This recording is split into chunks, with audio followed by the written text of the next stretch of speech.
Power Rangers Royal Britannia, The New Generation. Episode 4. Back to Normality. The medical wing of Ranger Council headquarters was calm and dimly lit, as Sam, the Irish Ranger, and Jordan, the Scottish Ranger, moved quickly between rows of advanced medical beds. Both women stopped beside the bed of an unconscious man. Merlin, the original mentor of the Royal Britannia Rangers. Sam turned to a nearby nurse. "How is he?" "Stable," the nurse replied, "but he's still in a coma." Sam nodded, her hands clenched at her side. Jordan walked over to a bed, where a battered young man lay resting. She smirked and gently shoved his shoulders. "How is it that out of all of us, you came off worse?" The young lad chuckled, despite the bruises. "Just lucky, I guess." Before Jordan could respond, Dana, Chief Medical Officer of Ranger HQ, and the pink Lightspeed Rescue Ranger approached them, her expression professional but warm. "JP," Dana said, checking her scanner. "You're good to go. Cleared for duty." "Thanks, Dana," JP replied, as he stood, pulling on his jacket. He adjusted the box-shaped device strapped to his wrist. A morpher, but of a different kind. JP looked towards Sam. "How's Merlin?" "Still unconscious," Sam answered, as she joined them. "They think it's because of the Merlin link. Apparently he's not the only Merlin across the multiverse who has fallen into a coma."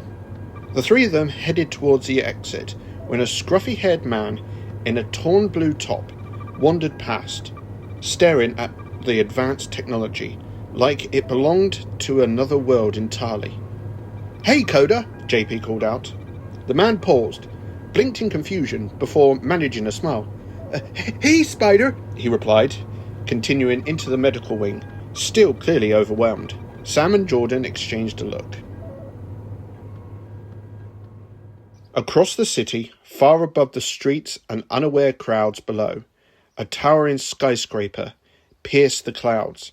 At its peak, carved into reflected glass and steel, was a massive symbol, OC. The top floor was bathed in an eerie green glow. At the centre of the executive office, sat behind a sleek, ornate desk, a stern businessman studied a glowing orb that hovered before him. "The time has come," he muttered, his voice smooth but heavy with malice. "Hasn't it, Norman?"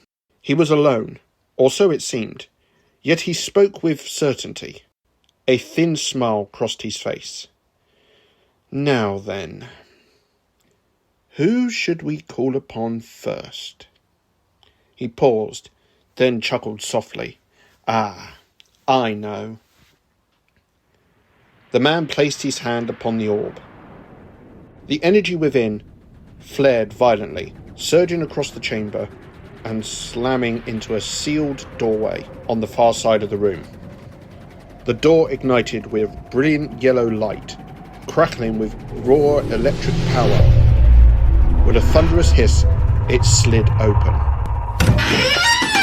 A figure stepped through. He wore a bright yellow suit, thick padded and reinforced, designed to absorb and channel immense electrical force. Dark brown accents lined the armour, while a hooded mask concealed his face. Its eye lenses, ornate, emotionless, gave him a menacing, insect-like stare. Massive metal gauntlets enclosed his forearms, each etched with circuitry and humming with barely contained energy. Electricity danced across them in a sharp arc, snapping the air with every movement. This was Hermann Schwartz, the Shocker. He rolled his shoulders as the portal sealed behind him. "So," Shocker said casually, glancing around the unfamiliar room, "what can I do for you?" The sinister man rose from his chair, the green light of the orb casting long shadows behind him.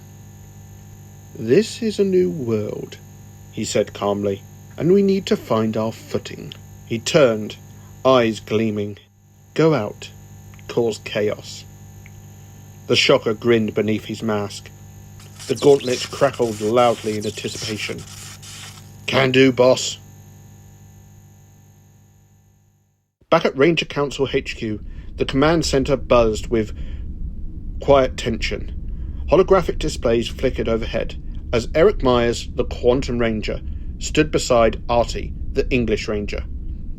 Both focused on incoming data streams.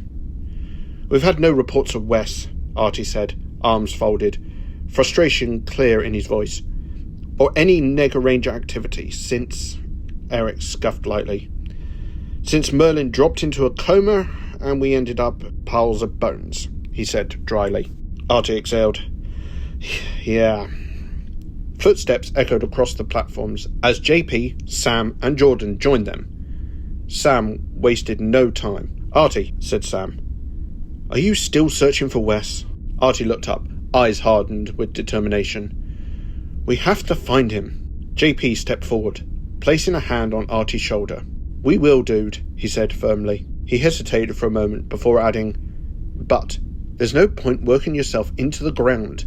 If Wes turns up, we'll be ready." Artie gave a slow nod, the weight easing, just a little.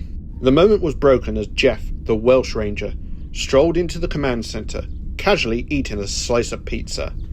"Seriously," Jeff said between bites, "Mikey is the king of finding unreal pizza places." Before anyone could respond, alarms blared. Red lights flashed as the main screen shifted to a live city feed. Downtown was under attack. Eric straightened instantly. "Looks like trouble," he said, glancing towards JP. "You feel up for it?"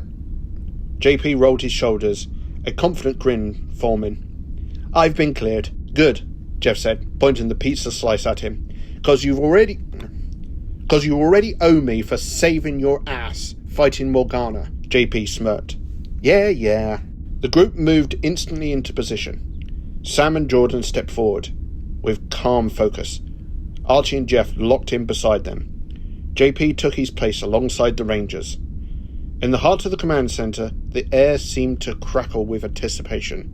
The Royal Britannia Rangers stepped forward in unison, raising their wrist morphers. Beside them, JP activated his own wrist device. A spider symbol flared to life. "Go, go, Royal Britannia!" The four Rangers raised their wrist morphers high, power surging through the spinning coins within. English, Irish, Scottish and Welsh. Brilliant streams of red, green, blue and white energy spiraled around them as the Royal Britannia Rangers morphed into action.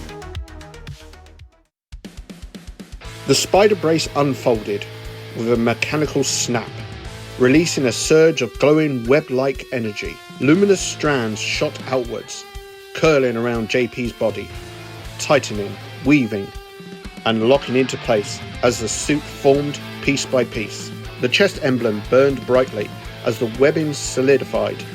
Boots and gloves materialized in a rush of energy. With a sharp shimmer, the mask snapped into place. Its lens ignited. A final burst of red and blue energy burst outwards. JP landed, hands in a crouched stance, one hand to the ground, the other clenched, fully transformed as Spider-Man. "Downtown won't know what hit it," JP said, rising to his feet. And with that, the team vanished in a flash of light.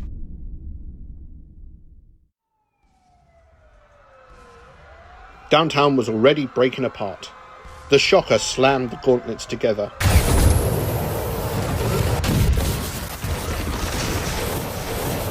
Unleashing a concussion blast that ripped through the buildings and sent civilians flying in every direction. Cars flipped, glass shattered, and the streets split down the middle. With a thunderclap of energy, 5 columns of light struck the pavement. The Royal Britannia Rangers and Spider-Man teleported in, landing in formation. The Shocker turned, electricity crawling across the ground as he sized them up. "So, you're the heroes in this part." JP tilted his head, rolling his shoulders. "What gave it away?" Jeff smirked. already drawing back his weapon. "All right, lads and lasses, let's dance." The Shocker fired first. A shockwave torn across the streets. Artie slammed the base of his royal lance into the ground. The weapon formed a crimson energy barrier, deflecting the blast skyward. "Move!" Sam shouted. Sam surged forwards, her shillelagh glowing emerald as she span it low, then cracked it across the pavement. Green energy rippled outwards, disrupting the ground beneath Shocker's feet and throwing him off balance. Jordan charged straight through the chaos, smashing her claymore in a flash of blue light. She swung in powerful arcs, the blade screaming as it collided with Shocker's gauntlets. Shocker skidded backwards, boots carving trenches in the asphalt. "Okay, now you're annoying." He slammed both fists down, sending a blast through the street. JP leapt straight up, firing a web line and swinging over the explosive shockwaves. Mid-swing, he kicked off a streetlight, flipping forwards and firing webs at Shocker's arms. Jeff took advantage. The Welsh Ranger drew his energy bow. White light formed an arrow between his fingers. He released. The arrow split midway into three, slamming into Shocker's chest and gauntlets, forcing him backwards into a crumbling storefront. "Bullseye!" Shocker roared and ripped free, unleashing a furious blast at Jeff. But Artie intercepted, spinning the lance like a staff and deflecting the blast sideways, where it detonated against an empty building. "Jordan!" Jordan leapt, bringing the claymore down into a two-handed strike. Shocker crossed his arms to block. She vaulted off Jordan's shoulders, bringing her shillelagh down. JP dropped from above, landing feet first on Shocker's back. "Ever fight a team before?" he quipped. Shocker bucked violently, releasing a point-blank shockwave that threw everyone clear. The Rangers rolled to their feet, weapons raised. JP caught himself in a web line, swinging back into position. Shocker's gauntlet whined, energy sparking dangerously. "I'm done playing." "Good," said Sam, spinning her shillelagh. "So are we." "Royal Britannia combo," Artie commanded. The Rangers moved as one. Artie drew his royal lance forwards, channeling power through it as a guided beam. Jeff fired a charge of arrows straight into the lance's energy stream. Sam struck the beam with her shillelagh, amplifying it with emerald force. Jordan carved through the combined energy with her claymore. The blast detonated forward in a wave of red, green, blue and white power, slamming into Shocker and hurling him into a massive crater. JP landed beside them as the dust settled. Shocker lay stunned. Gauntlets sparked and smoked. JP cracked his neck. "Yeah, this city is protected," he said. The Royal Britannia Rangers stood tall, weapons lowered but ready, as emergency sirens echoed in the distance.